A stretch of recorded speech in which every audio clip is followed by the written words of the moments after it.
Now this might surprise you a little bit, but there are times that dentists make mistakes and they don't tell you. Now it doesn't happen all the time and there are many good dentists, but it is surprising how many times there could be a screw up and that dentist just never informs their patient. So today we're going to talk about the top 10 mistakes dentists make and do not tell you. At number 10, drilling too far. I see this all the time. I had a working interview come to our office and did this for a patient and it bothered me so much. That is where a dentist over drills. They try to chase after cavities and lots of times they'll expose the nerve. And now that they expose the nerve, instead of just doing a filling, you need a root canal, a buildup, and a crown, which is a lot more expensive, a lot more time, and that could have all been avoided if the dentist didn't over drill. At number 9, tight margins for crowns. So what this is a crown goes over a tooth and it needs to seal. It needs to be perfect seal between the tooth and the crown.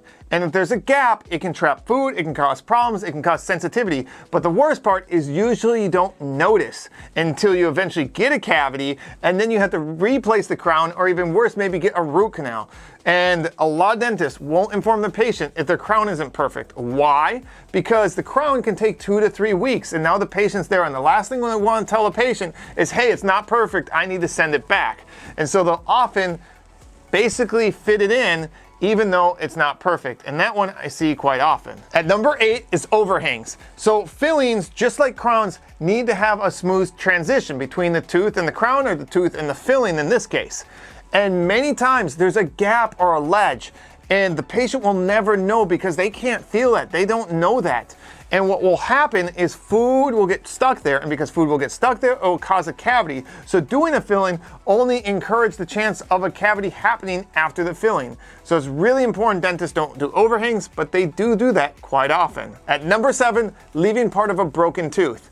So this doesn't happen as much as the other ones, but I've seen many patients that had their tooth removed to just find out that part of their tooth was never removed. And there can be times that you don't remove all the tooth, it's in a really high risk area, it's not worth the risk, but at least in those cases you should inform the patient. And I've seen many times that there wasn't any risk factor, they just left the tooth. At number 6, bad IPR. See, IPR is interproximal reduction, and that is done with clear aligners. You cut between the teeth to allow space. But I've seen many times where they try to cut between the teeth and they put a big ledge in the tooth. And again, the patient can't tell that there's a ledge in the tooth, but sometimes they can tell because it's extra sensitive and they don't know what's going on, but now their teeth are more sensitive. So it's just badly done IPR. At number 5, cleanings, leaving too much dirt. So what I mean by that is nobody knows if the cleaning is good or bad. I mean, you can clean the top of the teeth, which everybody sees, but the most important is the part by the gums, the part underneath the gums, to get all that dirt gone,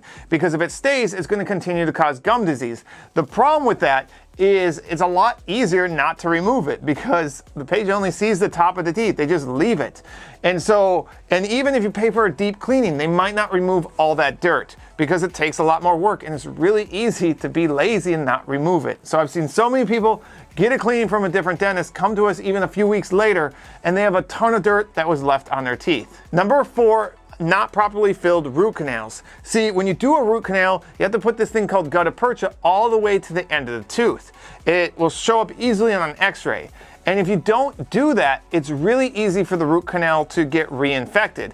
The problem is it takes a long time to get reinfected. It can take like 2 to 3 years or maybe even longer than that. And so by that time the patient has left, they've gone to a different dentist, they moved cities, and so they just blame it on, oh, root canals aren't always successful, when really the reason is the dentist didn't do a good job. At number 3, braces, not doing the bite good. So again, they can get braces, the teeth can be completely straight, but the bite can be really, really off. At number 2 is preventive care. Sealants reduce cavities by 80 to 90%.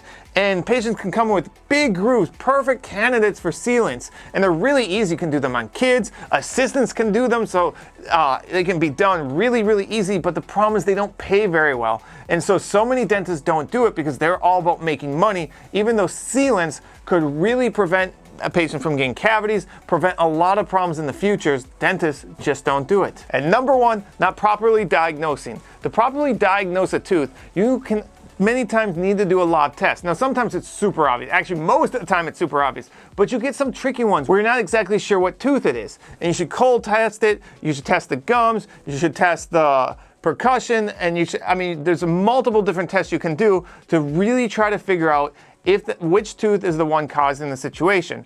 And that can take a long time. I mean, it can take 30 to 45 minutes just to test the teeth.